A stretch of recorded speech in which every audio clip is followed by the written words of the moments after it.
આજે મેંદડા ગામે વિશિષ્ટ આયોજન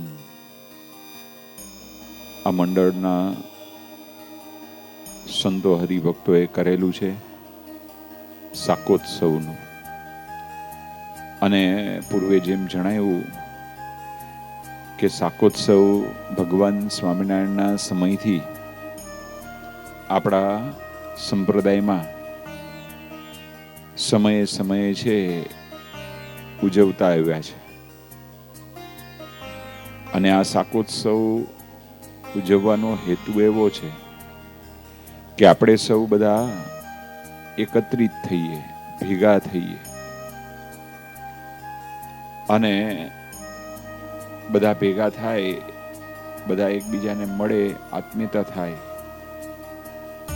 સાથે સાથે આપણી સત્સંગની વાતો થાય, આપણા સત્સંગના મૂલ્યો એ આપણને જીવનમાં વધારે સુદૃઢ થાય, એ મુખ્ય હેતુ રહેલો છે.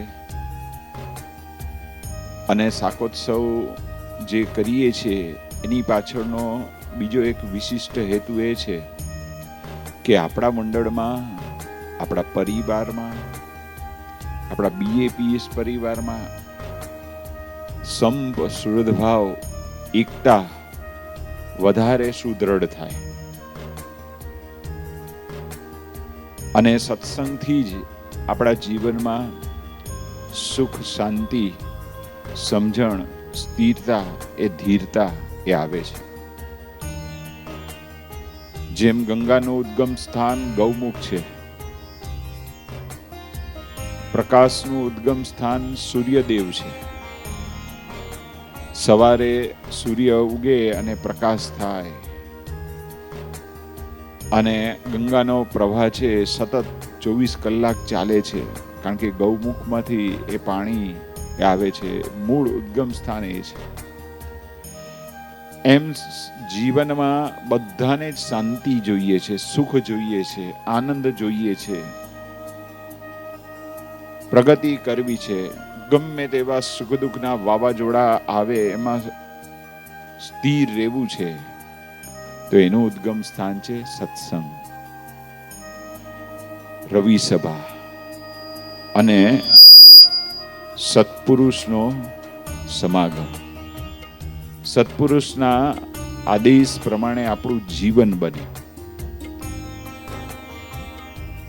તો આપણે લૌકિક ગમે એટલી પ્રગતિ કરી હોય અને કરવી જોઈએ, એની ના નથી, પણ સાથે સાથે આંતરિક પ્રગતિ છે એ જરૂરી છે, આવશ્યક છે, અનિવાર્ય છે. એ જો પ્રગતિ આપણે નહીં કરીએ તો કદાચ બહારની સમૃદ્ધિ હશે, સંપત્તિ હશે, પણ આપણને છે કાયમી શાશ્વત સુખ છે એ નહીં આપી શકે. એટલા માટે આ સત્સંગ આવશ્યક છે. યોગીજી મહારાજ છે, એમણે આપણા સંપ્રદાયમાં છે આ રવિ સભાનો શુભારંભ કર્યો. અહીંયા જ બાજુમાં ધારી ગામમાં પ્રગટ થયા છે.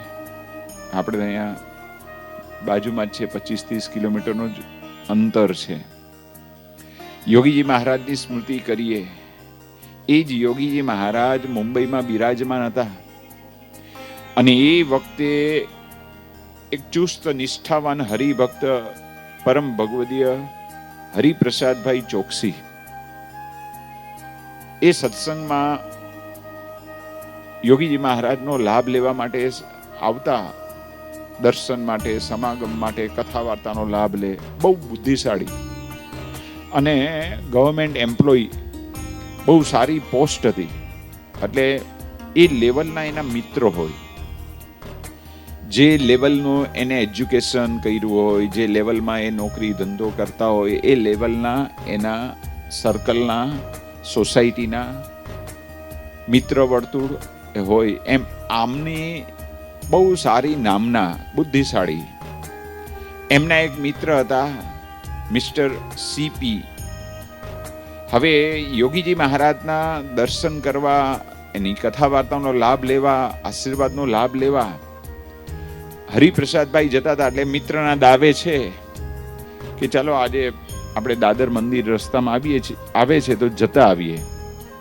કે સારું. મિત્રના દાવે વિશેષ કઈ બોલ્યા નહીં, પણ પછી જતા જતા થોડી મહિમાની બધી વાત કરી. યોગીજી મહારાજ બહુ મોટા સંત છે, અને ત્યાં યોગીજી મહારાજ પાસે પહોંચે છે. એ કે મારે સત્સંગની જરૂર નથી. કેમ? એ પોતે પોતાના જીવનમાં બહુ વેલ સેટ હતા. ઘણી વાર આપણને એમ લાગે કે આપણે છે પૈસે ટકે સુખી છે, સમૃદ્ધિ છે, આપણી પાસે પદ છે. પોતે ઓલ ઇન્ડિયા મેડિકલ એસોસિએશનના પ્રેસિડેન્ટ હતા. સારી પ્રેક્ટિસ હતી, પદ હતું, પ્રતિષ્ઠા હતી, પ્રસિદ્ધિ હતી. જ્યાં જાય ત્યાં એમને છે માન સન્માન મળે, આદર મળે. અને પોતે એ વખતે સાઉથ બોમ્બે, ઓરિજિનલ બોમ્બે એટલે સાઉથ બોમ્બે, કાંદિલી, બોરીવલી બધું સબબ કહેવાય.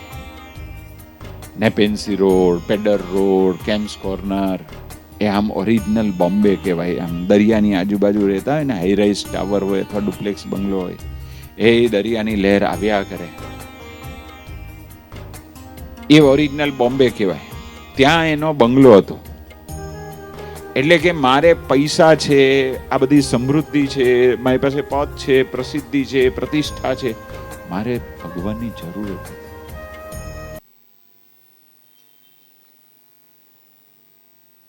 એ વખતે હરિપ્રસાદભાઈ છે એ જો સમજાવવાનો પ્રયત્ન કરે છે. પછી યોગીજી મહારાજ કહે કે ગુરુ રહેવા દો, વાંધો નહીં. યોગીજી મહારાજની વિશેષતા હતી, કોઈ પણ પ્રકારનો છે દુરાગ્રહ ન કરે કે આ જન્મે નહીં તો આવતા જન્મે સમજશે. કારણ કે આવા ભગવાનને, ભગવાનના એકાંતિક સંતના દર્શન થવા એ બહુ મોટી વાત છે. ભગવાન સ્વામિનારાયણ કહે છે કે આ મારી આ સત્સંગ સભા છે, અંત્યના બીજા વચનામાં કે અક્ષરધામની સભા છે. આ સભામાં ભગવાન છે, ભગવાનના એવા એકાંતિક ગુણાતીત સંત પ્રગટ બિરાજમાન છે, અને એવા બધા મુક્તો, સંતો, ભક્તો એ બેઠા છે. એ સભાના દર્શન કરશે ને કોઈ, તો પણ એનું કલ્યાણ થશે, એનો મોક્ષ થશે. આવો મહિમા છે. અને આ તો સાક્ષાત પ્રત્યક્ષ યોગીજી મહારાજ બિરાજમાન હતા. યોગીજી મહારાજનો મહિમા, એ આ સંતોનો આવા મહિમા ભગવાન સ્વામિનારાયણ વચનામાં લખે છે કે આવા જે સંત છે એના ચરણરજને અમે માથે ચડાવીએ છીએ, એના દર્શનને અમે ઈચ્છીએ છીએ, એને દુઃખતો થકા અમે બીએ છીએ. એના દર્શને, ખાલી દર્શન, મહંત સ્વામી મહારાજ બિરાજમાનો, એના ખાલી દર્શન થાય, ભલે જાજુ બોલે નહીં, પણ એના દર્શને અનંતપતિ જીવનો ઉદ્ધાર થાય. આવો મહિમા છે. અને ભગવાન સ્વામિનારાયણ કહે છે કે આવા સંતને દુખવતા થકા અમે બીએ છીએ, એવો મહિમા છે. યોગી મહારાજ કે કઈ વાંધો નહીં, ભવિષ્યમાં છે સમજાશે. અને દર્શન થયા છે ને, ભગવાન એનું ભલું કરશે. યોગીજી મહારાજનું જીવન સૂત્ર હતું, ભગવાન સૌનું ભલું કરે. આ યોગીજી મહારાજની અંતરની શુદ્ધ ભાવના હતી. અને પછી બીજા વર્ષે જ્યારે યોગીજી મહારાજ ફરી મુંબઈ આવે છે, એ વખતે હરિપ્રસાદભાઈ ચોકસી એ ફરી સમાગમ કરવા આવે છે ને, એ વખતે રિપોર્ટ આપે છે યોગીજી મહારાજને કે ગઈ વખતે મારા મિત્ર મિસ્ટર સીપી કહેતા હતા કે મારે ભગવાનની જરૂર નથી, પણ સ્વામી એમના પરિવારમાં એક દુર્ઘટના એ બની છે.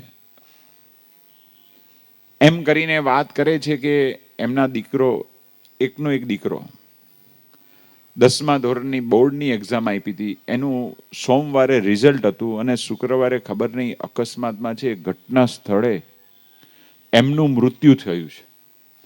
એ જે આઘાત લાગ્યો છે, એ આઘાતમાંથી બહાર આવતા નથી. એને આજે ઘણા દિવસ થઈ ગયા, આમ નીચું જોઈને જ બેસે છે. કોઈ એને આમ જગત છે એ ખારું ઝેર જેવું થઈ ગયું છે, રસ કસ ઉડી ગયો છે જીવનમાંથી.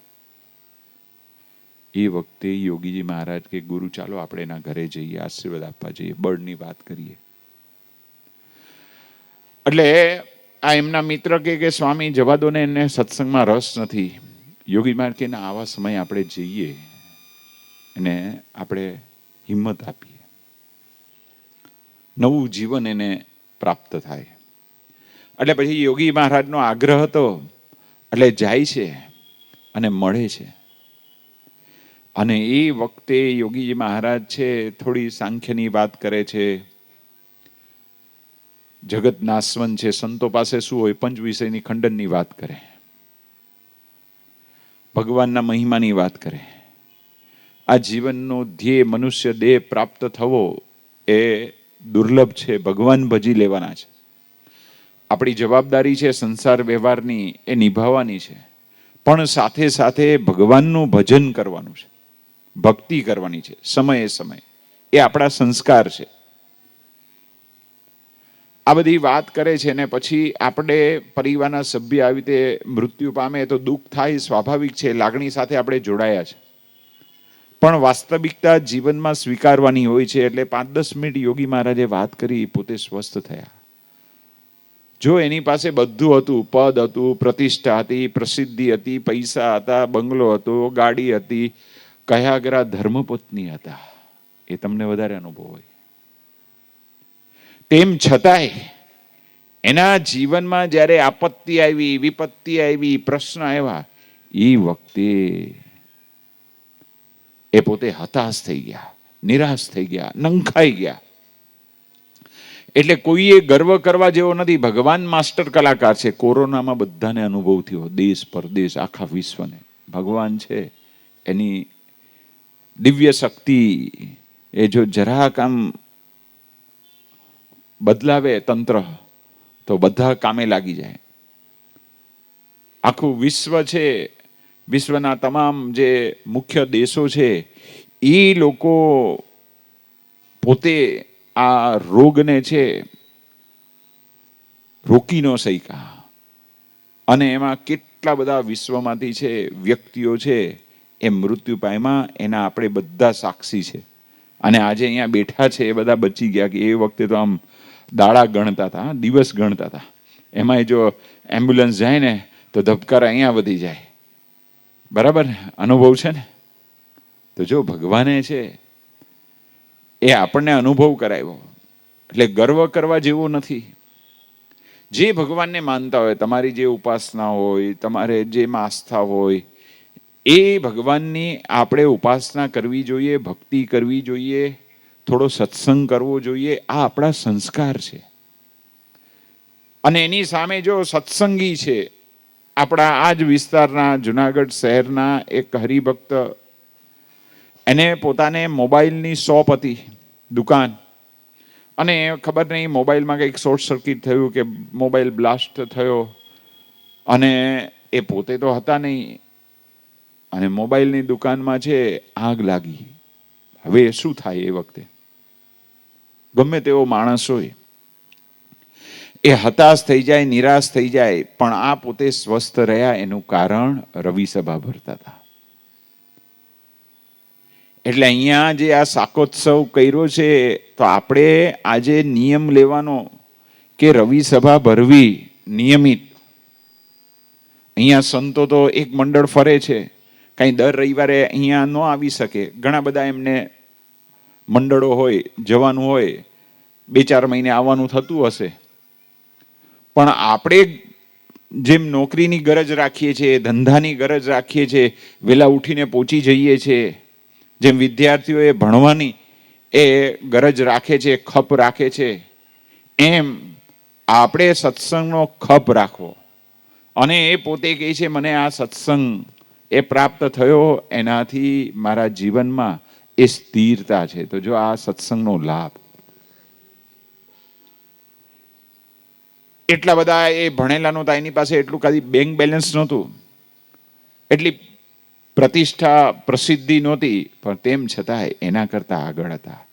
ઘણીવાર એમ કે ને, અમને સંતો નહીં કહી જાય, તમને કહેતા કે મારો વાલા સ્વામિનારાયણ વાલા સુખી બહુ સુખી છે ને, એ બાહ્ય આર્થિક વ્યવસ્થા એના કરતા વિચારોથી વધારે સુખી છે. અને વ્યક્તિ જેટલો વિચારથી સુખી ને એટલો એ પોતે સાચા અર્થમાં આંતરિક પ્રગતિ કરી કહેવાય. બાકી જો વિચારથી દુઃખી હોય તો એની પાસે બધું હોય તો એને કોઈ સુખી કરી શકે એમ નથી. આ વિચારોથી સુખી હતા, સાંખ્ય વિચારથી સુખી હતા. તો જો આ સત્સંગમાં આ વાત આપણને મળે છે. આજે આપણો ભારત દેશ 2001ને આપણે યાદ કરીએ, જ્યારે ગુજરાતમાં ભુજમાં ભૂકંપ થયો એ વખતે એ જાપાનની અને ઇઝરાયલની ટીમ આવી અને એ વખતે ભારતના ડિફેન્સ મિનિસ્ટર હતા જ્યોર્જ ફર્નાન્ડીસ. એણે ટીવીમાં એવું સ્ટેટમેન્ટ આપ્યું, એને લઈને વિશ્વમાંથી ઘણી બધી ભારત દેશને મદદ મળી અને આ બધા ઇઝરાયલના અને જાપાનના એ લોકોની સ્પેશિયલ ટીમ છે એ મદદ માટે આવી. અને એ લોકોને અત્યાર સુધી ઘણા બધા આવા પ્રસંગે અલગ અલગ દેશોમાં જવાનું થયું, પણ અહીંયા કંઈક દ્રશ્ય જુદું જ દેખાયું.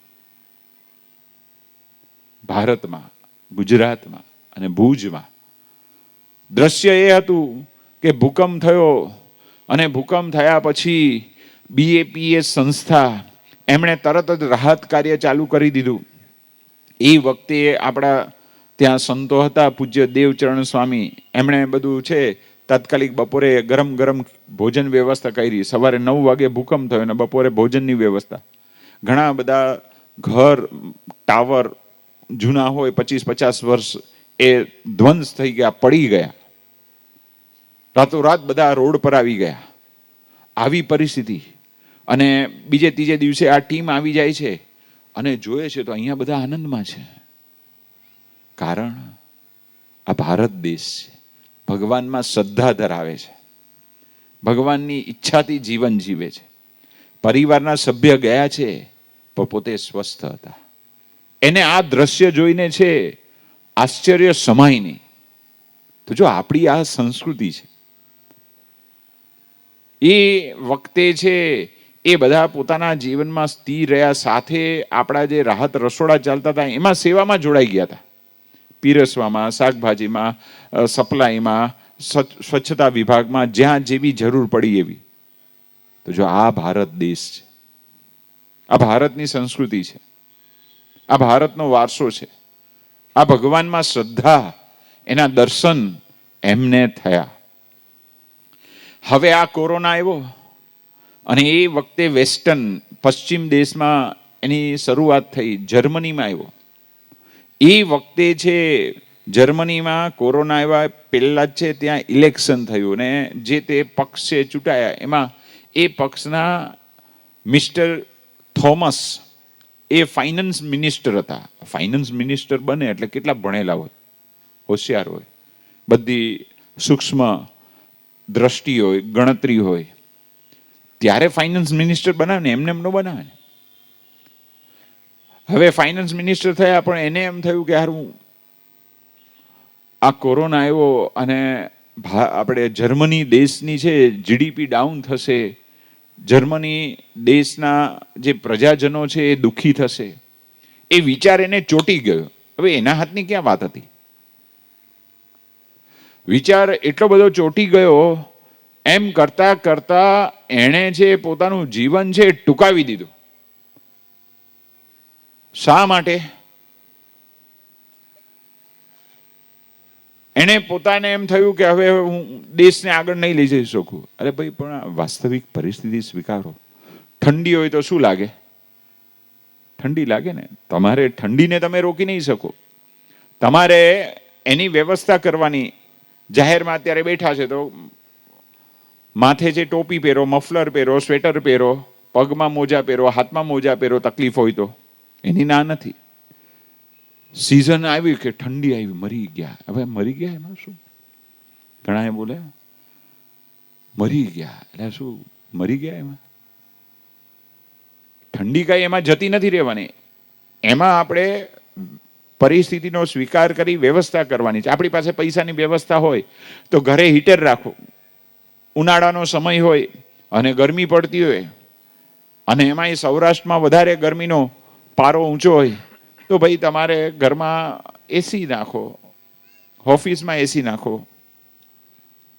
ગાડીમાં તો એસી જ હોય જ છે. 4-વ્હીલર ગાડીમાં એસીમાં રહ્યો. આપણે રસ્તા કરવા પડે, પરિસ્થિતિનો સ્વીકાર કરવો પડે. એમ પરિસ્થિતિનો સ્વીકાર કરીએ તો આપણું જીવન છે શાંતિથી પસાર થાય. પણ આ વ્યક્તિએ પરિસ્થિતિનો સ્વીકાર કર્યો નહીં. જો ખાલી ભણતર, ખાલી બુદ્ધિ, ફક્ત એજ્યુકેશન વ્યક્તિને સુખ નથી આપી શકતો. એની સાથે સત્સંગ. આ સત્સંગમાં આવી વાત સાંભળવા મળે, આવી પ્રેરણા મળે. માતૃદેવો ભવ, પિતૃદેવો ભવ, એ વાત અહીંયા સત્સંગમાં સાંભળવા મળે. એટલા માટે સત્સંગ કરવાનું. અને જો આ પ્રકારના વિચાર કરે, અફસોસ કરે, તો પોતાની પાસે જે છે ને એ બધું જતું રહે. જો અફસોસને આસન આપીશું તો જે રહ્યું છે ને એ લૂંટી જશે. અને જો ગુમાવ્યાની ગણતરીમાં પડ્યા તો ઉઘડતું ફૂલ પણ કોઈ ચૂંટી જશે. માટે આંખ સામે ઉગતો દિન રાખીએ. જે મળી સૌરભ જીવનના પ્રસરાવીએ. એમ જીવન જીવીએ તો આપણે આનંદથી જીવન જીવી શકીએ. હવે એની સામે જો સત્સંગ, આ બાળકો બેઠા છે ને, બાળકોની વાત કરીએ, તમારી વાત કરીએ છે. એક બાળક છે ગોંડલનો, એનું નામ છે વંદન ઠુમર. એના પિતાશ્રી મૃત્યુ પામ્યા, ધામમાં ગયા. એની ઉંમર એ વખતે 8 વર્ષની હતી. આ 1.5-2 વર્ષ પહેલાનો પ્રસંગ છે. 8 વર્ષની ઉંમર. એના માતા એ રોય, સ્વાભાવિક છે, દુઃખ થાય. એ વખતે આ બાળક છે સત્સંગ સભામાં આવતો, માતાને બળ આપે છે, હિંમત આપે છે કે આપણી સાથે ભગવાન છે, ભગવાનના એવા સંત છે, ભગવાનની ઈચ્છા માનવાની, ભગવાન કરતા હરતા છે. આ વાત પૂજ્ય મહંત સ્વામી મહારાજને ખબર પડી સંતો દ્વારા. અને સંતોએ રિપોર્ટ આપ્યો કે સ્વામી આવો એક પ્રસંગ બની ગયો. તો પૂજ્ય મહંત સ્વામી મહારાજે આ વંદન 8 વર્ષના બાળકને ફોન કરી અને આશીર્વાદ આપ્યા અને કહ્યું કે હિંમત રાખજે અને ભવિષ્યમાં ખૂબ તમે આગળ વધશો, સારું ભણજો, પરિવારની સેવા કરજો, માતાની સેવા કરજો, પરિવારના સભ્યોને સાચવજો. આ મહંત સ્વામી મહારાજે એમને આશીર્વાદ આપ્યા. હવે આ બાળક ક્યાં અને સરખાવો ફાઇનાન્સ મિનિસ્ટર ક્યાં? ક્યાં એનું એજ્યુકેશન ફાઇનાન્સ મિનિસ્ટરનું અને આ બાળકનું? તો જો એ સંસ્કાર એ આપણને, એ આવા સત્સંગમાં આપણે જોડાઈએ ત્યાં આપણને એ પ્રાપ્ત થાય છે. અને સત્સંગમાં ન જોડાઈએ તો જીવનમાં આવી નાની મોટી આપત્તિ આવે, ઘણીવાર સમૃદ્ધિ આવે ને એટલે એમ થાય શું ભગવાનની જરૂર. આપણે આપણા સંતાનોને મંદિરે લાવીએ નહીં, લાવીએ તો ઓકેશનલી લાવીએ, સિઝન પ્રમાણે. સિઝન હોય ને, આ શાકોત્સવ છે, વર્ષમાં એકાદ વાર આવી જવાનું, અન્નકોટમાં એકાદ વાર આવી જવાનું, પ્રસંગે પ્રસંગે જેમ સિઝનલ ધંધા હોય ને. હવે આવશે જાન્યુઆરી, એમાં મકર સંક્રાંતિ આવશે, બધા પતંગનો ધંધો કરે. દિવાળીમાં છે એ ફટાકડાના ધંધા કરે, બધા અલગ અલગ ધંધા કરે. માર્ચમાં આવે ફૂલદોલનો ઉત્સવ, તો એમાં બધા અલગ અલગ રંગોના ધંધા કરે. એમ બધા સિઝનના ધંધા કરે. આ શિયાળો ચાલે છે તો બધા સ્વેટર ને મફલર ને એના ધંધા કરે. ચોમાસું આવે તો છત્રી વેચે. એમ આપણે છે સિઝનલ સત્સંગી નથી થવાનું, આપણે કાયમી સત્સંગી થવાનું છે. નિયમિત સત્સંગમાં આવવાનું, સભા ભરવાની. આ મંદિર અદ્ભુત પરમ પૂજ્ય પ્રમુખ સ્વામી મહારાજે ભેટ આ ગામને આપ્યું છે, એનો લાભ તમારે લેવાનો. આ મંદિર તમારા માટે કર્યું છે. સંતો તો ખાલી અહીંયા આવીને જતા રહે છે, અડધો દિવસ 1 દિવસ રહીને. એ મંદિરમાં એ કાયમ નથી રહેતા, કારણ કે એમને વિચરણ કરવાનું હોય. તો આ મંદિરનો લાભ આપણા ગામે એ લેવાનો હોય.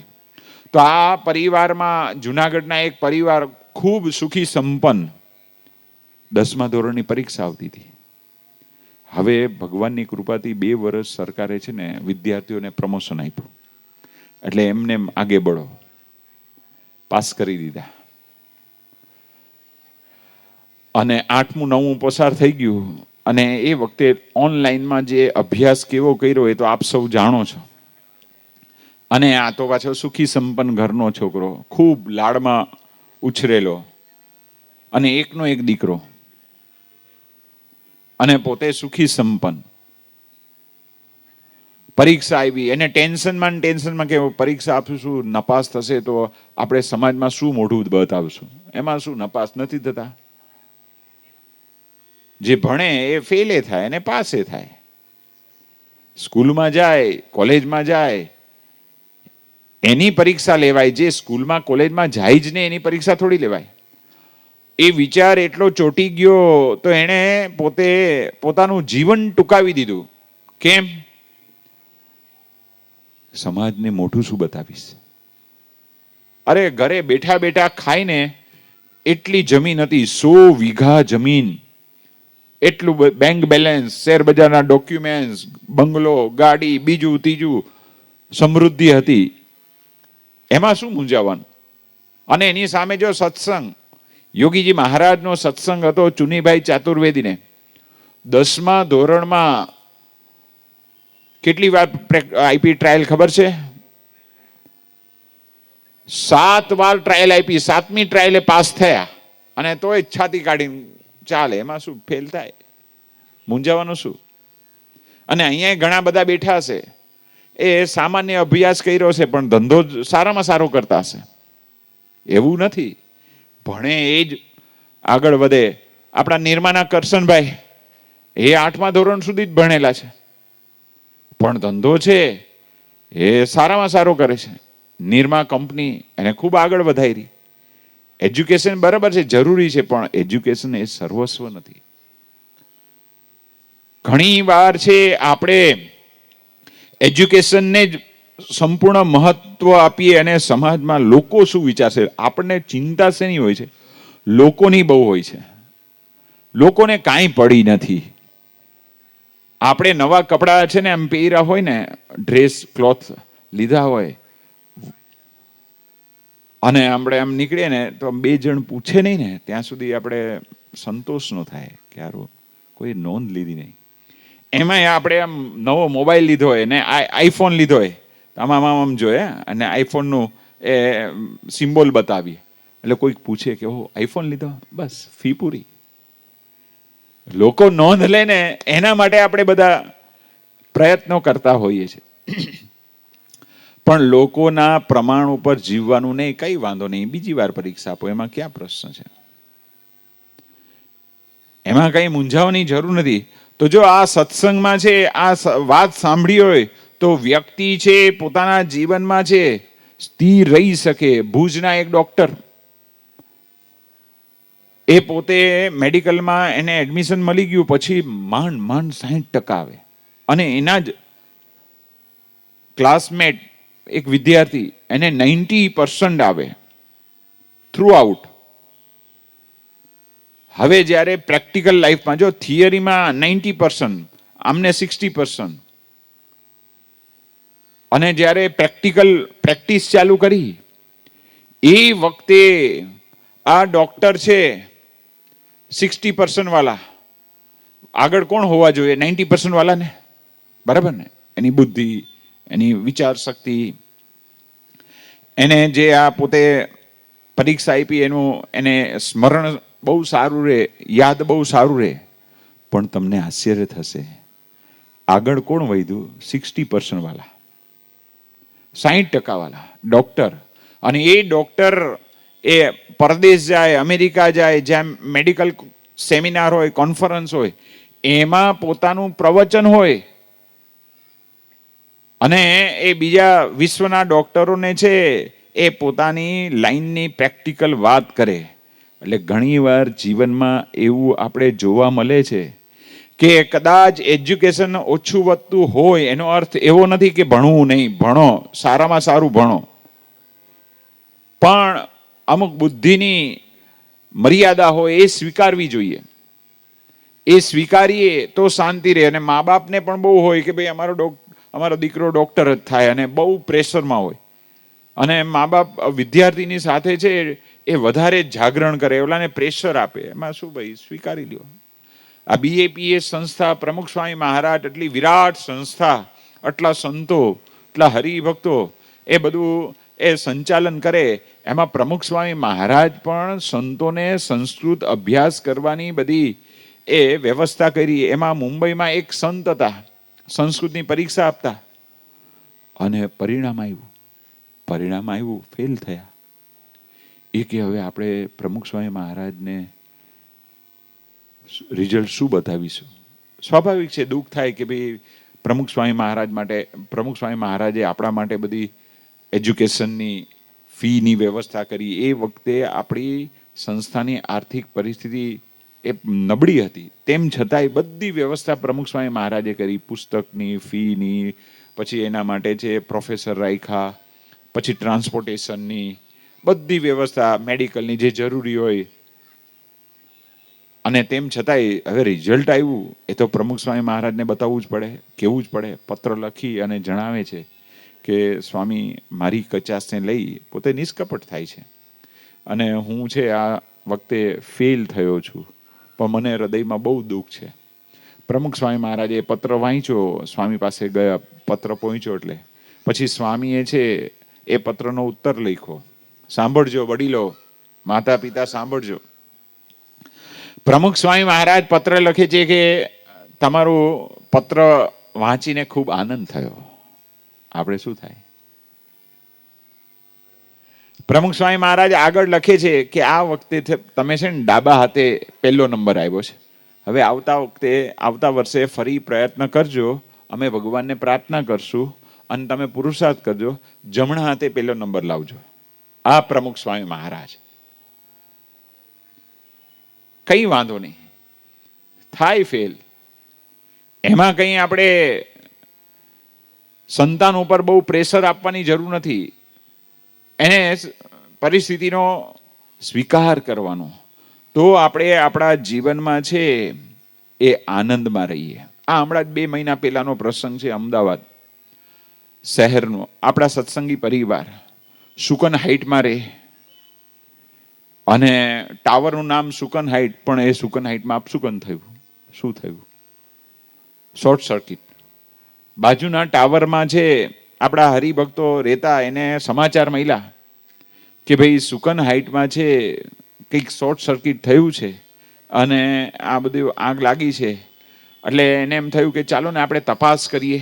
તપાસ કરી તો ખબર પડી કે આપણા જ હરિભક્તના ઘરમાં છે આ શોર્ટ સર્કિટ થયું, અને ફર્નિચર ને બધું એ બળી ગયું, નુકસાન ગયું. ભગવાનની કૃપા. રાતના 10:20 વાગે આ પ્રશ્ન બન્યો. તો એના માતા પિતા એ કંઈક સગા સંબંધીને મળવા ગયા હતા. પછી એમના પુત્ર અને પુત્રવધુ અને એમના એક સંતાન, દીકરી, એ કંઈક રાત્રે આંટો મારવા ગયા હતા. ઘરમાં કોઈ હતું નહીં. ભગવાને રક્ષા કરીને એમણે સવડું લીધું કે આપણે હતા, અને જો કદાચ સૂઈ ગયા હોત, ગડબડ થઈ હોત, તો આપણે બધા હેરાન થઈ જાત, નાની મોટી આપણને પણ ઈજા પહોંચી હોત. તો આપણે ભગવાને રક્ષા કરી. હવે જુઓ, ખેલ જુઓ. જે ફ્લેટમાં 10મા માળે આ રહેતા હતા, એની ઉપર પણ થોડી અસર થઈ હતી. એના ઉપરના 11મા માળે એ રહેનારા જે હતા પરિવાર, એણે તો આમ દેકારો કરી નાખ્યો, હો હો કરી નાખ્યો, રજનું ગજ. અને આ ભાઈ સ્થિર હતા, અને આવ્યા રાત્રે 11 વાગે. ઘરે જોયું, એ બધા આડોશી પાડોશી બધા કહે છે ભાઈ આવું થયું. સત્સંગીઓ આવી ગયા હતા. એ કે કઈ વાંધો નહીં, ભગવાનની ઈચ્છા, મોટી કૃપા કે અમે બચી ગયા, અમે કોઈ ઘરે હતા નહીં. પછી ઘરે ગયા, ફ્રીજ બંધ હતું, તો એમાં મિલ્ક, ડેરી, એની ચોકલેટ ને બધી જે હતી એ બહાર લઈ આવ્યા કે લો ખાઓ. હવે આવા ટાઈમે વિચાર આવે, પણ આ તો સત્સંગમાં આવ્યા ને, આવી વાત સાંભળી હોય ને, એટલે એને આ સમયે સ્થિરતા રે. યોગીજી મહારાજ કહે કે અમારી વાત છે ને કાચા ચણા જેવી છે, કાચી સિંગ જેવી છે. ખેડૂતો હોય ને એ જ્યારે વાવણી કરવાની હોય, પાક લેવાનું હોય, એ વખતે છે ને એને ટાઈમ હોય નહીં, એટલે પોતે નાસ્તો લઈ જાય, કાચી સિંગ અને ગોળ, બરાબર ને, અને એ સ્ટેમિના આપે અને તમારે વાંધો ન આવે. એમ યોગી મહારાજ કે અમારી આ વાત છે એ કાચા ચણા જેવી છે, એ નાખ્યો એ સમયે ઉગે. તો જો આપણા હરિભક્તોના જીવનમાં આવા પ્રશ્નો આવે, જીવનમાં પ્રશ્નો આવશે. સત્સંગી થાય એટલે પ્રશ્ન ન આવે એવું નથી, પરંતુ એ પ્રશ્નમાં સ્થિર રહે. કેમ? જો આમાં બધાને અનુભવ હશે, ઓછા વત્તા અંશે અહીંયા બેઠા ને તમામ વ્યક્તિને કોઈક ને કોઈક તમારા પરિવારના સગા સંબંધી, મિત્ર, સોસાયટી વગેરેમાં કોઈક બીમાર થયું હોય, નાનું મોટું ઓપરેશન કરાવ્યું હોય, બરાબર, અને એ જેવું ઓપરેશન, અને ડોક્ટર છે ને એનેસ્થેસિયા આપે, એટલે ઓપરેશનમાં જે એને કરવાનું હોય, કાપકૂપ ને જે બગાડ કાઢવાનો હોય એ બધું સારી રીતે કરી શકે. અને પછી જ્યારે 4-6 કલાક પછી એનેસ્થેસિયાનો પાવર ધીમે ધીમે ઓછો થાય, પછી એને જે દુઃખ થાય ને એ 5-10% જ હોય શારીરિક. એમ આ સત્સંગમાં કથા વાર્તા છે, એનેસ્થેસિયાનું કામ કરે છે, બરાબર છે. આપણને છે દુઃખ થાય પણ આપણે સ્વસ્થ રહીએ, સ્થિર રહીએ. તો આ સત્સંગ, એ યોગીજી મહારાજ એટલા માટે કહેતા કે આ સત્સંગ કરવો. ભગવાન સ્વામિનારાયણે આ શાકોત્સવ છે એમણે કરેલા, એમાં લોયાનો શાકોત્સવ બહુ પ્રચલિત, ગઢડામાં કરેલો છે, અમદાવાદમાં કરેલો છે, વડતાલમાં કરેલો છે. લોયામાં ભગવાન સ્વામિનારાયણે શાકોત્સવ કર્યો, 20 મણ ઘી એમાં એ રીંગણમાં નાખ્યું, એટલે કેટલા રીંગણ હશે તમે કલ્પના કરો. ચોખ્ખું ઘી એ વખતે, અત્યારની જેવું નહીં. ચોખ્ખા ઘીનો એ રીંગણનો શાક બનાવ્યું અને જમાવટ, અને એ પાછી ભગવાન સ્વામિનારાયણ જાતે એ રસોઈ બનાવી, અને ભગવાન સ્વામિનારાયણે શ્વેત ધોતિયું પહેર્યું, અને પછી ઓલા હળદરવાળા હાથ થાય ને તો ધોતિયાથી આમ લુએ, એટલે હળદરવાળા ધોતિયા થયા. અને પછી બધા સંતોને પીરસું, હરિભક્તોને પીરસું, બધાને ઉત્સવનો આનંદ કરાયો, થોડી સંપની વાત કરી, સુરત ભાવની વાત કરી, એકતાની વાત કરી. ગઢડામાં ઉત્સવ કર્યો, શાકોત્સવ. એમાં સચ્ચિદાનંદ સ્વામીનો સંકલ્પ હતો કે ભાઈ આજે શાકોત્સવ કરો, પણ ગઢડા મંદિરનું બાંધકામ ચાલતું હતું. બ્રહ્માનંદ સ્વામીને બધા મોટા મોટા પરમહંસો એ આ ગઢડા મંદિરના બાંધકામમાં બધી રેતી લાવી, પથ્થર લાવવા, ઘેલામાંથી એ બધી સેવા કરતા હતા. અને શાકોત્સવ સચ્ચિદાનંદ સ્વામીના સંકલ્પે કરે છે, અને હરિભક્તો બધી સેવા કરે છે. એ વખતે જે હરભમજી હતા એ બધા હરિભક્તો કે મસાલો મારા તરફથી, બીજા હરિભક્તે કીધું ઘી અમારા તરફથી. અને ભગવાન સ્વામિનારાયણ છે બહેનોને કહ્યું કે ભાઈ તમે રોટલા બનાવો ફર્સ્ટ ક્લાસ બાજરાના. કાઠિયાવાડમાં રોટલાને યાદ કરવા જ જોઈએ, અને એ હાથે ગળેલા હોય એની મીઠાશ આખી જુદી હોય. વણી નાખે એ નહીં, અત્યારે બધું વણી નાખે, એમાં કંઈ જમાવટ ન થાય. આમ જરાક આમ લોટ બરાબર મસળે, અને પછી હાથે જે ઘડી અને તાવડીમાં જે એમ ધીમા તાપે શેકાય, એનો આખો આનંદ, એનો જે ટેસ્ટ. અને પછી તમે જમવા બેસો ને તો એક રોટલો આમ રમતા રમતા વયો જાય, અને આપણી આંગળી જેટલો જાડો હોય, ઓરિજિનલ. અને રોટલા બધા એ લાડુબા, જીવબા ને બધા બહેનો બનાવે છે, અને પછી ભગવાન સ્વામિનારાયણ પીરસે છે સચ્ચિદાનંદ સ્વામીને. એ વખતે બ્રહ્માનંદ સ્વામી કે મહારાજ, ગઢડા મંદિરની અમે શારીરિક સેવા કરવા આવ્યા, અને તમે સચ્ચિદાનંદ સ્વામી પીરસો છો. બ્રહ્માનંદ સ્વામીને ભગવાન સ્વામિનારાયણ સાથે સખાભાવ હતો, એટલે વાત કરે મહારાજ કે અમારે એવું કંઈ ભાગ ત્યાગ નથી, અમે તો બધા સંતો હરિભક્તોને જમાડવાના છે. અને પછી બધા સંતો હરિભક્તોને જમાડ્યા અને બધાને રાજી કર્યા. પછી ઉત્સવ પૂરો થયો, પછી ભગવાન સ્વામિનારાયણ બધાના હૃદયમાં ચરણાવિંદ આપ્યા સ્મૃતિ માટે સંતોને. તો આવો ભવ્ય ઉત્સવ થયો. અને એમાં ભગવાન સ્વામિનારાયણ છે સંપની વાત કરે છે કે આપણે બધાએ છે સંપીને રહેવું. આપણે એક પરિવાર છે, પરિવારમાં પણ સંપીને રહેવું. આજે મોટામાં મોટો પ્રશ્ન છે પરિવારમાં સંપનો, એ ખાધ છે. આજે BAPS સંસ્થા એ આગળ કોઈ પણ પ્રોજેક્ટ એ પાર પાડે છે, એનું કારણ શું છે BAPS સંસ્થાનો સંપ જબરજસ્ત છે, સંતો હરિભક્તો તમામનો. મહંત સ્વામી મહારાજ કે એક વાક્ય એટલે પૂરું. રોબિન્સવિલ અક્ષરધામનો હમણાંનો જ આપણે પ્રસંગ યાદ કરીએ. રોબિન્સવિલ અક્ષરધામમાં એ બાંધકામ ચાલતું હતું ને એ વખતે કંઈક પ્રશ્ન આવ્યો અને હરિભક્તોની જરૂરિયાત પડી. જે એના નિપુણ એ કલાકારો હતા એની ગેરહાજરી થઈ. એ વખતે મહંત સ્વામી મહારાજે અહીંયાથી કલમ ચલાવી, પત્ર લખ્યો અમેરિકામાં સંતોને હરિભક્તોને સંબોધીને કે અત્યારે આપણે અમેરિકાનું અક્ષરધામ છે 2023માં છે, ઓપનિંગ કરવું છે. એટલે બધા હરિભક્તોની વિનંતી કે 400 હરિભક્તોની સેવામાં જરૂરિયાત છે, માટે પોતાનો ધંધાનું બધું એ સેટિંગ કરી અને આ સેવામાં પહોંચી જાઓ. 400 હરિભક્તો મહંત સ્વામીના વચને નહીં, 12,500 હરિભક્તો પહોંચી ગયા. અને જો અક્ષરધામ જે બધા એના અનુભવી કલાકારો જો હોત તો એ અક્ષરધામ હજી છે 5-6 વર્ષ પછી બનત. જે કામ એ અનુભવી કારીગરો ન કરી શકે એ કાર્ય આપણા ભાઈઓ બધા યુવાનો યુવતીઓ હરિભક્તોએ છે 20 મહિનામાં છે અક્ષરધામ ઊભું કરી દીધું. આ BAPS સંસ્થાનો સંપ છે. એના આપણે પાર્ટ ઓફ વન, એના ભાગરૂપે આપણે છે તો આપણા પરિવારમાં સંપ જોઈએ, એકતા જોઈએ. એકબીજા છે એકબીજાને સમજી અને બાંધછોડ કરી અને જીવન જીવે તો સંપ રહે. થોડું પ્રમુખ સ્વામી મહારાજનું અનુભવ અમૃત એને યાદ કરીએ. પ્રમુખ સ્વામી મહારાજ કે પરિવારમાં એકતા રાખવા માટે મોટું મન રાખવા, મનગમતું મૂકવાનું, અનુકૂળ થવાનું અને ઘસાવાનું તો પરિવારમાં સંપ રહે.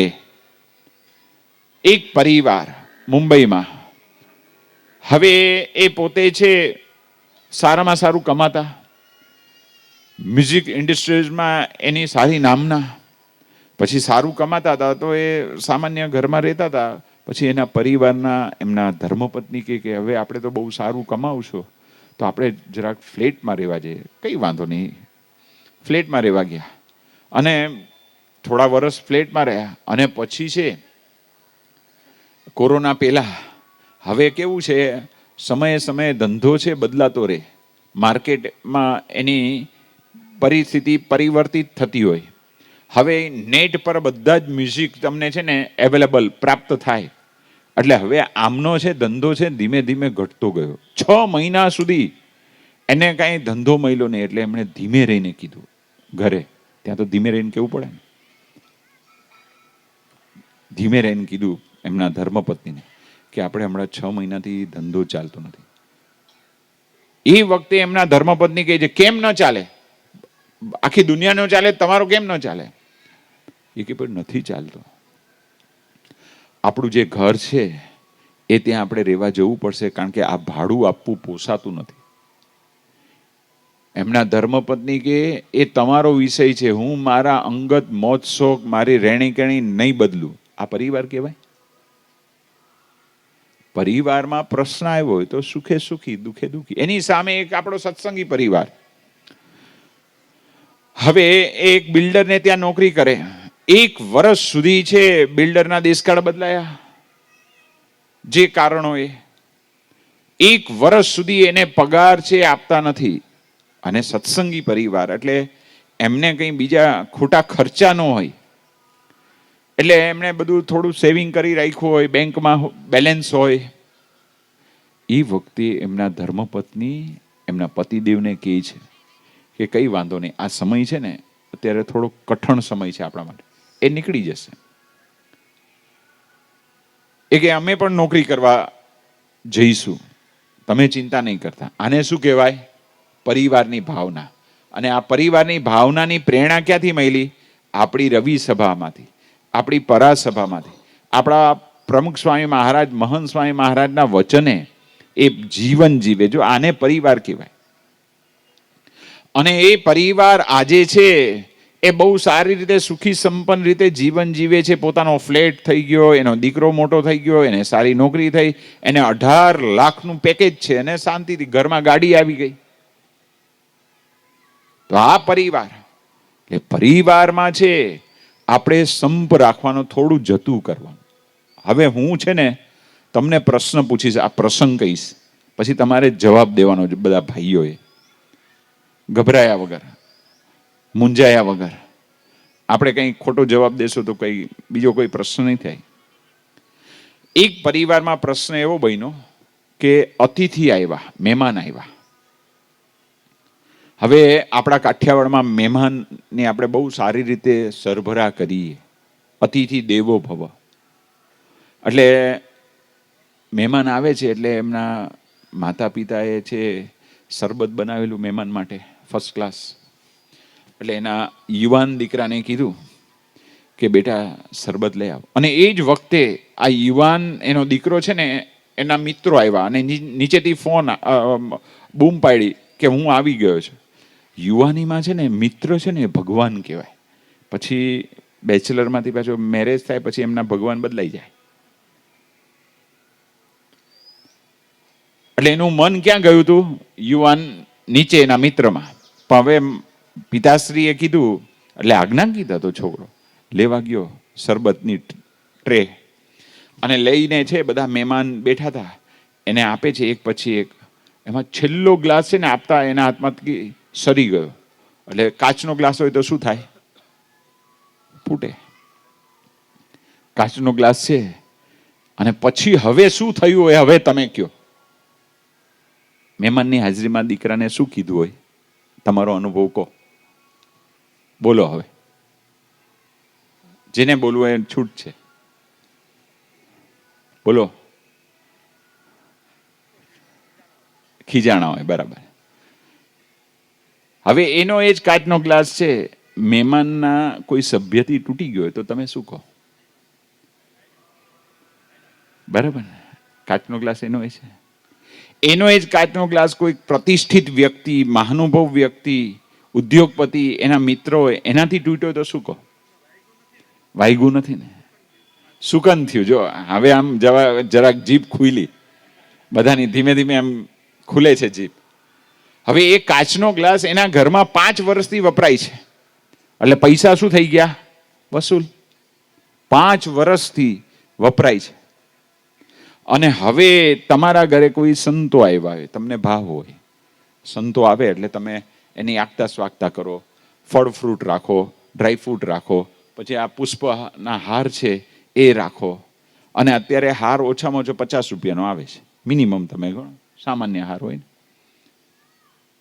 હવે હાર લાવ્યા હોય ને તમને એમ હોય કે ભાઈ આપણે સંતોને હાર પહેરાવીએ ને ફોટા પાડીએ, પછી ફોટા વાયરલ કરીએ, સગા સંબંધીને મોકલીએ કે જો અમારા ઘરે BAPS સંસ્થાના સંતો પધાર્યા, અને એની સાથેનો આ ફોટો નીચે પાછું એ નોટ કરે, લખે.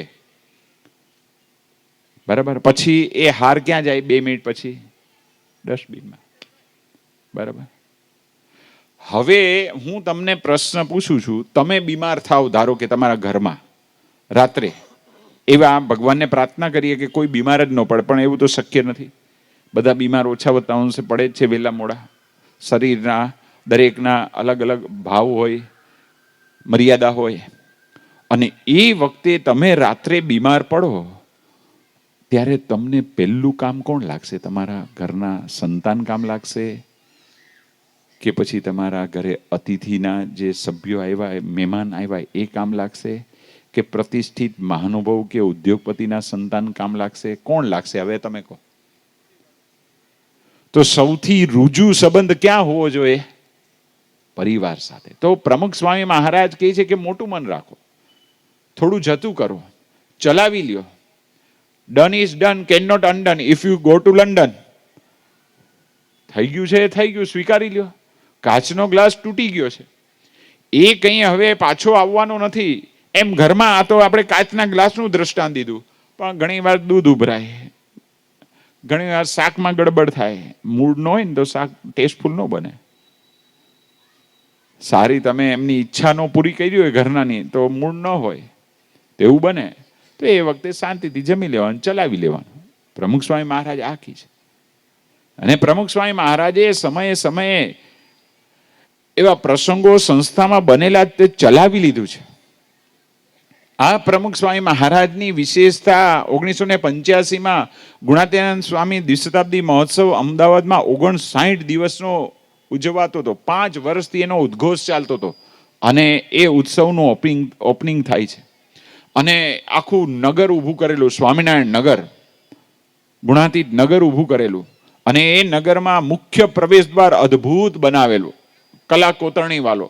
અને એ બંગાળના કારીગરો, કલકત્તાના કારીગરો આવેલા, વાંસ અને કંતાનમાંથી બનાવેલો.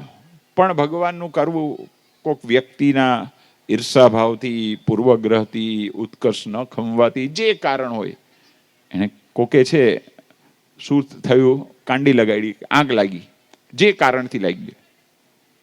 અને આ કંતાન અને વાંસનો ગેટ હોય તો પછી શું થાય, ભડ ભડ ભડ ભડ સળગે. અને પછી જે આજુબાજુ સ્વયંસેવકો હતા, સંતો હતા, એ બધો ઓલવવાનો પ્રયત્ન કરે છે. ત્યાં તો અડધો ગેટ છે ભસ્મીભૂત થઈ ગયો. આ સમાચાર પ્રમુખ સ્વામી મહારાજને વ્યવસ્થાપક સંતોએ આપ્યા. સ્વામીએ સાંભળી લીધું કે કઈ વાંધો નહીં. પછી એ દિવસે રાત્રે સંતોની સભા હતી. તો એ સભામાં એ સ્વામીએ બહુ સારી રીતે સંતોને કથા વાર્તા કરી, આનંદ પ્રમોદ કર્યો. બીજે દિવસે પ્રમુખ સ્વામી મહારાજ સવારે નગરમાં પૂજા કરે. પૂજા પછી જે મહાનુભાવો હોય, આવ્યા હોય, સદભાવી હોય, પ્રતિષ્ઠિત વ્યક્તિ હોય, સત્સંગી હોય, સંતો મહંત હોય, એને વ્યક્તિગત મુલાકાત આપતા. રિસેપ્શનમાં સ્વામીએ મુલાકાત આપી. પછી પ્રમુખ સ્વામી મહારાજે સવારે ઠાકોરજીને ધરાવેલો અલ્પાહાર ગ્રહણ કર્યો. અને પછી છે આ નગરના મુખ્ય પ્રવેશ દ્વાર પાસે જાય છે. મુખ્ય પ્રવેશ દ્વારમાં જે આગ લાગી હતી ને એની સમીક્ષા કરવા કે હવે શું કરવું.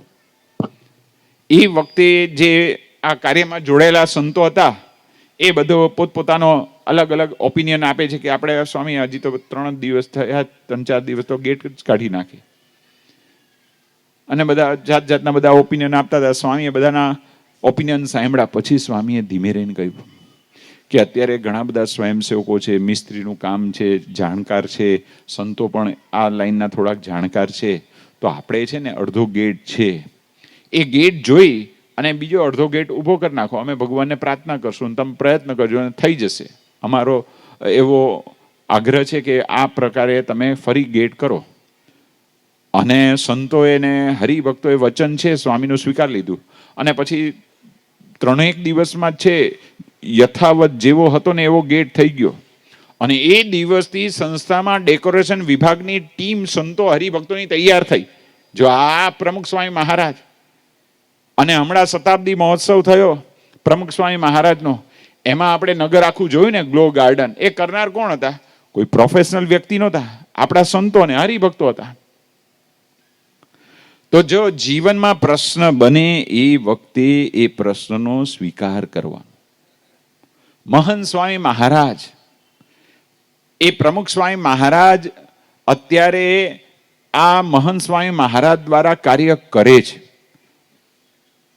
આપણને અનુભવાય મહંત સ્વામી મહારાજની આધ્યાત્મિકતા, સાધુતા, એનું હૃદય જે શુદ્ધ, એનો જે વ્યવહાર, કેટલા બધા પોતે દાસપણે વર્તે છે, અહમ શૂન્ય છે.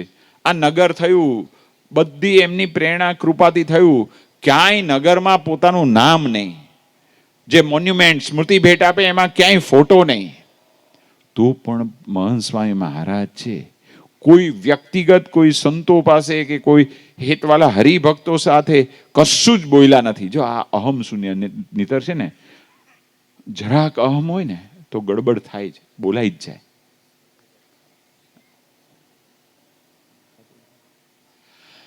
આ મહંત સ્વામી મહારાજની આધ્યાત્મિકતા એ આપણને અનુભવાય.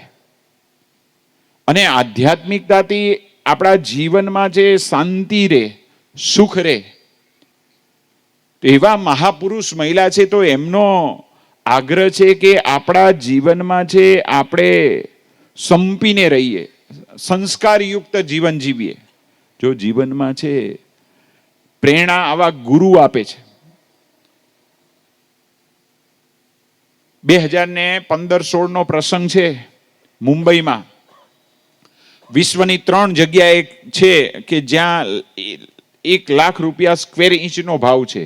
એમાં એક ન્યુયોર્ક મેનહેટન વિસ્તાર, બીજો છે ઇંગ્લેન્ડમાં લંડનમાં જે રાણીનો મહેલ છે એ વિસ્તાર, બકિંગહામ પેલેસ એ વિસ્તાર, અને ત્રીજો છે ભારતનો મુંબઈમાં Nepean Sea road, Peddar road, Kemps corner એ વિસ્તાર. એ વિસ્તારમાં આ શ્રેષ્ઠીનું ટાવર, ફ્લેટ નહીં, ટાવર, અને એ ટાવર કેટલા માળનું? 37 માળનું ટાવર. અને એ કંપનીનો લોગો હતો the complete man but did not complete. Why? એણે એના દીકરાને છે હાથ પકડી અને એને સારામાં સારું એજ્યુકેશન કરાવવું જોઈએ મુંબઈમાં. પછી MBA કરવા ઇંગ્લેન્ડ મોકલો. વાંધો નહીં, પૈસાની અનુકૂળતા તો કરો, જ્યાં તમે મોકલો. પછી દેશમાં આવે છે અને ધંધામાં જોડે છે, અને પિતા છે એના દીકરાને છે આ ધંધાની રીતિ નીતિ શીખડાવે છે, માર્કેટિંગ શીખડાવે છે, પ્રોડક્શનની રીતભાત શીખડાવે છે, ક્લાયન્ટ સાથે કેવી રીતે ડીલ કરવું એ શીખડાવે છે, ગવર્મેન્ટમાં કેવી રીતે બધું પાસ કરવું એની બધી રીતિ નીતિ શીખડાવે છે. અને દીકરો હોશિયાર, એકનો એક ભણેલો, MBA, અને બધું છે એ શીખતો જાય છે અને વ્યવહાર કરતો જાય છે. એના પિતાશ્રીએ 12,000 કરોડની એસેટ ઊભી કરેલી, સ્થાવર જંગમ. કેટલા? 12,000 કરોડની. અને પછી છે દીકરાના લગ્ન થાય એટલે પછી સ્વાભાવિક છે સંતાન આવે. એ 37 માળના ટાવરમાં ખાલી 6 સભ્યો રહે. હવે દીકરા છે એ ધીમે ધીમે બધું હેન્ડઓવર કરતો ગયો અને 60-70% શેર એના નામના કરી નાખ્યા. અને પછી છે એના પેરેન્ટ્સને કહેતા, માતા પિતાને, એના લીગલ ઓફિસર જે ટીમ છે એમાંથી એને લેખિત લેટર મોકલે છે કે નાવ હવે તમારો આ ટાવરમાં કોઈ રાઇટ્સ નથી, બિઝનેસમાં કોઈ તમારો હવે રાઇટ્સ નથી, હવે તમે આ ઘરમાં પણ રહી શકશો નહીં. ફક્ત એજ્યુકેશન, ધંધો બરાબર છે કરવાનું છે, પણ એની સાથે સત્સંગ, માતૃદેવો ભવ, પિતૃદેવો ભવ. એની સામે હમણાં 4 દિવસ પહેલાનો પ્રસંગ તમને કહું. આપણા એક સત્સંગી પરિવાર, એનું નામ પ્રવીણભાઈ સોની, એને અમે ફોન કર્યો કે ભાઈ કેમ હમણાં દેખાતા નથી. એ વખતે છે એ પ્રવીણભાઈ કહે છે કે સ્વામી હમણાં મારા માતુશ્રી છે ને એ પડી ગયા અને બધી જ ક્રિયા છે પથારીમાં થાય છે, એટલે અમે જે ધંધાના કાર્યમાં છે એ જઈએ છે તો ત્યાં છે 2 કે 3 કલાક પૂરતા જઈએ છે, પછી પાછા ઘરે આવી જઈએ છે અને માતાની સેવા કરીએ છીએ. એટલે અમે કહ્યું કે બરાબર છે, માતાની સેવા કરજો, એ જ ભગવાનની સેવા છે. કારણ કે માતૃદેવો ભવ, પિતૃદેવો ભવ, ભગવાન સમાન છે માતા પિતા. એ પ્રમુખ સ્વામી મહારાજ એમણે આ સંસ્કાર આપેલા છે. મહંત સ્વામી મહારાજ એ વાત કરે છે કે આપણી ફરજ છે, માતા પિતાએ આપણા કેટલા બધા સ્વભાવો સહન કરી આપણને જન્મ આપ્યો, મોટા કર્યા, ભણાવ્યા, ગણાવ્યા, અને પછી એને જ્યારે જરૂર હોય તો સેવા કરવી જોઈએ. એ વાત એ આપણને સત્સંગમાં જોવા મળે. પ્રમુખ સ્વામી મહારાજનો પ્રસંગ યાદ કરીએ. પ્રમુખ સ્વામી મહારાજ અમદાવાદમાં બિરાજમાન હતા ને એ વખતે પિનાકીનભાઈ કરીને બ્રહ્મભટ્ટ, એના પિતાશ્રી છે એ બીમાર હતા. એટલે સ્વામીનું ત્યાં મહિનાનું રોકાણ હતું. એટલે એનો ભાઈ પ્રદીપ એને પૂછે છે કે કેમ પિનાકીન દેખાતો નથી. એ વખતે પ્રદીપે કીધું સ્વામીને કે સ્વામી, પિનાકીન છે ને પિતાશ્રીની સેવામાં છે, કારણ કે એની અંત અવસ્થા છે એટલે આવી શકતો નથી. સ્વામીએ જાણ્યું. પછી સ્વામીએ પ્રદીપને કીધું કે તું મંદિરમાં સેવા કરે પણ તું જા ઘરે અને પિનાકીનને અહીંયા મોકલ. અને પિનાકીન જ્યારે આવ્યો એ વખતે પ્રમુખ સ્વામી મહારાજ એના પર અંતરથી રાજી થયા કે ભગવાન સમાન જાણી એની સેવા કરજે. આ તું જે સેવા કરે છે એ યોગી મહારાજની સેવા છે, આ તું જે સેવા કરે છે તારા પિતાની એ ભગવાન સ્વામિનારાયણની સેવા કરે છે. જો આ સંસ્કાર એ આપણા સત્સંગમાં આવા ગુણાતીત પુરુષો છે એ આપણને આપે છે. એટલા માટે આપણે આ સત્સંગમાં એ આવવું જોઈએ, આ સંસ્કાર મળે આ બાળકોને. બીજું કે આ સત્સંગમાં કેવા હરિભક્તો નિયમ ધર્મ પાડે છે, કેવા સંજોગોમાં પાડે છે, કેવી પરિસ્થિતિ હોય છે એકાંતમાં. હવે તમને હું પ્રશ્ન પૂછું, તમારા ઘરે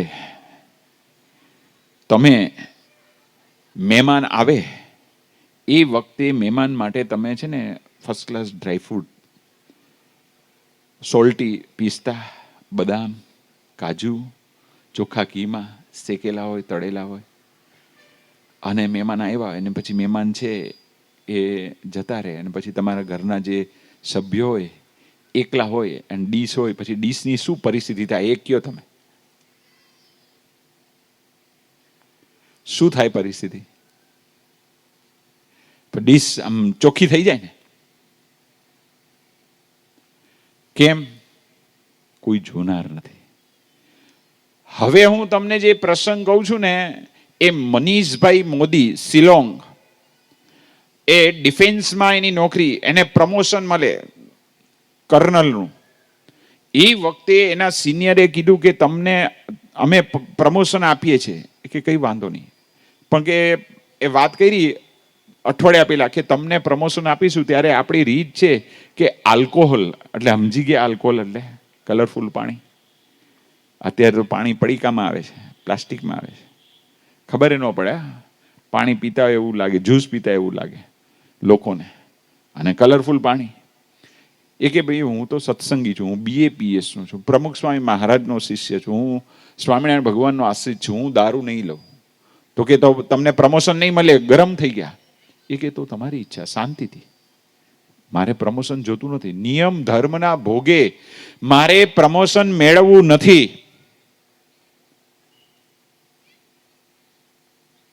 એના સિનિયર છે એ આમ સ્થિર થઈ ગયા અને અઠવાડિયા પછી દિવસ આવે છે અને એ વખતે સિનિયર એને સમજાવે છે, આ છે કોઈ પણ પ્રકારની બાંધછોડ કરતા નથી, નિયમ ધર્મમાં કોઈ સમાધાન નહીં, અને કે પ્રમોશન નહીં આપીએ તો કઈ વાંધો નહીં, નથી જોતું. ન લીધું પ્રમોશન. પછી અઠવાડિયા પછી આ સિનિયરને એમ થયું કે આ લાયક છે, જીવન શુદ્ધ છે, નિર્વ્યસની છે, પ્રામાણિક જીવન જીવે છે, વફાદારીથી એ આ નોકરી કરે છે, એ વ્યવસ્થિત છે, અને એના સ્ટાફના પણ એને આદર આપે છે. એને આપણે આ પ્રમોશન આપવું જ છે. પછી બોલાવે છે ફરી ત્રીજા વીકમાં ઓફિસમાં કે જો તમે છે ને આ પ્રમોશનને લાયક છું, પણ હું મારા અંગત અહમને લઈને કે આ ખોટી પ્રથા, આલ્કોહોલ પીવું એવું કોઈ પ્રથા નથી, પણ એ લોકોએ પાડી હશે, જે હશે તે. હું તમને બેલ્ટ આપતો નથી, પણ તમને આ બેલ્ટ વ્યક્તિગત આપું છું, તમે તમારી રીતે ઘરે જઈ અને પહેરી લેજો. બીજે દિવસે એ ઘરે સવારે સત્સંગી નાહી ધોઈ પૂજા પાઠ કરે, પૂજા પાઠ કરી ઠાકોરજીને આરતી કરી અને આ જે બેલ્ટ આપેલો એ પ્રસાદીનો કર્યો ઠાકોરજીનો, અને એના ધર્મપત્નીને કીધું કે આ મને તમે છે બેલ્ટ પહેરાવો. અને બેલ્ટ છે એમના ધર્મપત્ની એમને પહેરાવે છે. જો આવા સંજોગોમાં એકાંત છે, સંતોનો યોગ નથી, આવી વિરાટ રવિ સભા નથી, આવું અહીંયા મેંદરડામાં જે મંદિર છે, હરિ મંદિર છે, એવી કોઈ વ્યવસ્થા નથી, પણ એકાંતમાં પણ છે એણે નિયમ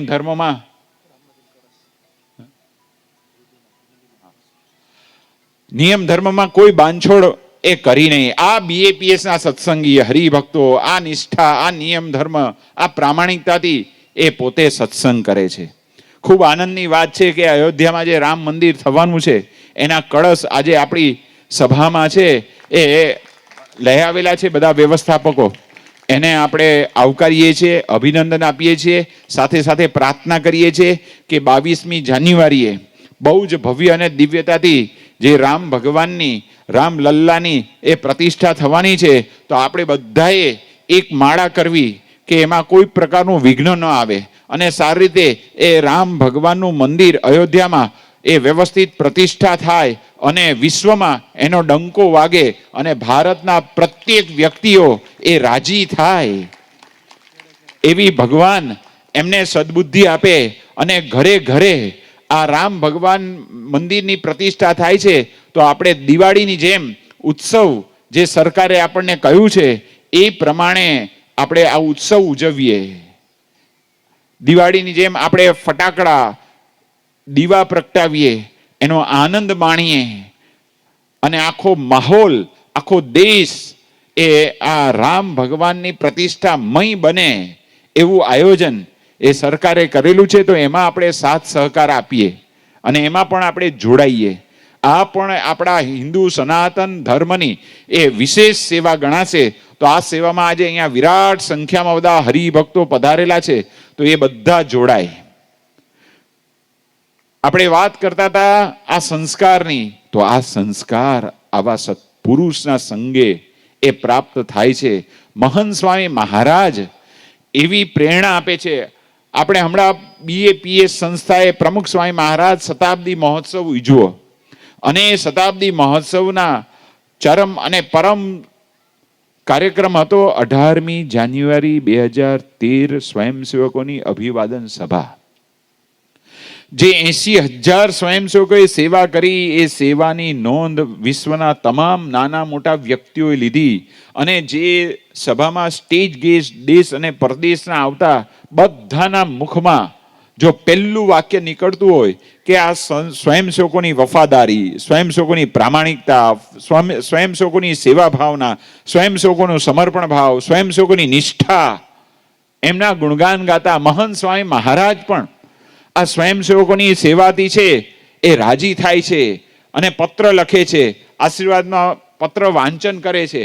અને પછી એ આશીર્વાદનો કાર્યક્રમ પૂરો થઈ ગયો પછી મહંત સ્વામી મહારાજ એટલા રાજી થઈ ગયા હરિભક્તો ઉપર, સ્વયંસેવકો ઉપર, જેમણે આ 80,000 સ્વયંસેવકોએ સેવા કરી, આખો સમયો છે એ દીપાવ્યો. મહંત સ્વામી મહારાજ કે અમે તો કાંઈ કર્યું નથી, અમે તો ખાલી સભામાં આવતા અને અમે આ સભામાં હાજરી આપતા. પણ આ બધા સ્વયંસેવકો કોના વચને આવ્યા હતા? મહંત સ્વામી મહારાજના વચને. પણ એમનું નિર્માનીપણું કે અમે કંઈ કર્યું નથી. આગળ મહંત સ્વામી મહારાજે આશીર્વાદ આપ્યા કે તમારા ઉપર બધા જ રાજી થયા છે. એમાં બાળકોનો ઉલ્લેખ કર્યો. બાળકોને તો કંઈ ખબર નથી, માન નથી, અપમાન નથી. એ લોકોએ પણ છે એ આવનાર બાળનગરીમાં તમામ જે મુલાકાતીઓને રાજી કર્યા છે. બાળકોને પણ આપણે યાદ કરીએ. એમ કરીને મહંત સ્વામી મહારાજ પોતાના આશીર્વાદ પછી પૂર્ણ કરે છે અને પછી બધા વ્યવસ્થાપકો જે પ્રવક્તા હતા એ આગળની કાર્યક્રમની જાહેરાત કરે છે. એ વખતે પૂજ્ય મહંત સ્વામી મહારાજ ઈશારાથી પૂજ્ય નારાયણ મુનિ સ્વામીને એ બોલાવે છે અને કહે છે કે અમે આ સ્વયંસેવકો પર રાજી થઈ ગયા છે, તો અમારા વતી તમામ સંતો, પાર્ષદો, સાધકો આ સ્વયંસેવકોને દંડવત કરે. આ દ્રશ્ય એક સંતો એ ગ્રહસ્થોને દંડવત કરે એ આશ્ચર્યની વાત. મહંત સ્વામી મહારાજની ભાવના નહીં, પ્રેક્ટિકલ એમણે આ સંતો, પાર્ષદો, સાધકોને એ દંડવત કરવાની આજ્ઞા કરી. અને એ વખતનું જે દ્રશ્ય એટલું બધું લાગણીશીલ હતું. બધા જ સ્વયંસેવકોના હૃદય કબૂલતા કે ખરેખર મહંત સ્વામી મહારાજ અહમ શૂન્ય છે. તો આ મહંત સ્વામી મહારાજની સાધુતા, આધ્યાત્મિકતા, આટલું બધું કાર્ય થાય છે. મહંત સ્વામી મહારાજ કહે છે કે બધું ભગવાનની ઈચ્છાથી થાય છે. મહંત સ્વામી મહારાજને જે સત્સંગમાં આનંદ છે એ કયો છે? મહંત સ્વામી મહારાજ કહે કે આ બધા દિવ્ય મુક્તો છે, અક્ષરધામના મુક્તો છે. એમને આનંદ ગુરુપદનો નથી, એમને આનંદ એમના હાર તોરા થાય એ નથી, એમને આનંદ એમના ગુણગાન ગવાય એનો નથી, એમને આનંદ એમને પગે લાગે એનો નથી, એમને આનંદ એમને દંડવત કરે એનો નથી, એમને આનંદ એનું વચન માને એનો નથી. એમને આનંદ તો આ દિવ્ય અક્ષરધામના મુક્તો છે કે આ અક્ષરધામની સભા છે. અને મહંત સ્વામી મહારાજ એમને ગમે તે સંતો, હરિભક્તો દેશ પરદેશમાં પૂછે કે સ્વામી તમારે કોઈ, અમે જઈએ છીએ પરદેશ, તો કઈ સંદેશો કેવો છે હરિભક્તોને? સ્વામી કે એક જ સંદેશો કે બધા દિવ્ય છે માનો. આ મહંત સ્વામી મહારાજની આધ્યાત્મિકતા. એ પુરુષ મળેલા છે.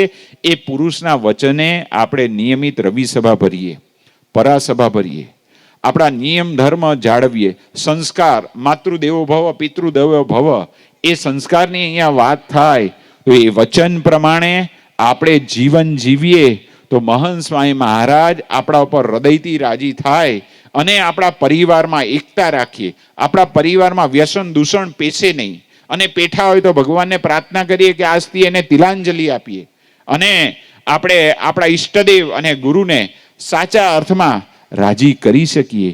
એવી આજના શુભ દિવસે ભગવાન શ્રી સ્વામિનારાયણ, ગુરુ મહંત સ્વામી મહારાજ, સર્વે સંતો હરિભક્તોના ચરણોમાં પ્રાર્થના.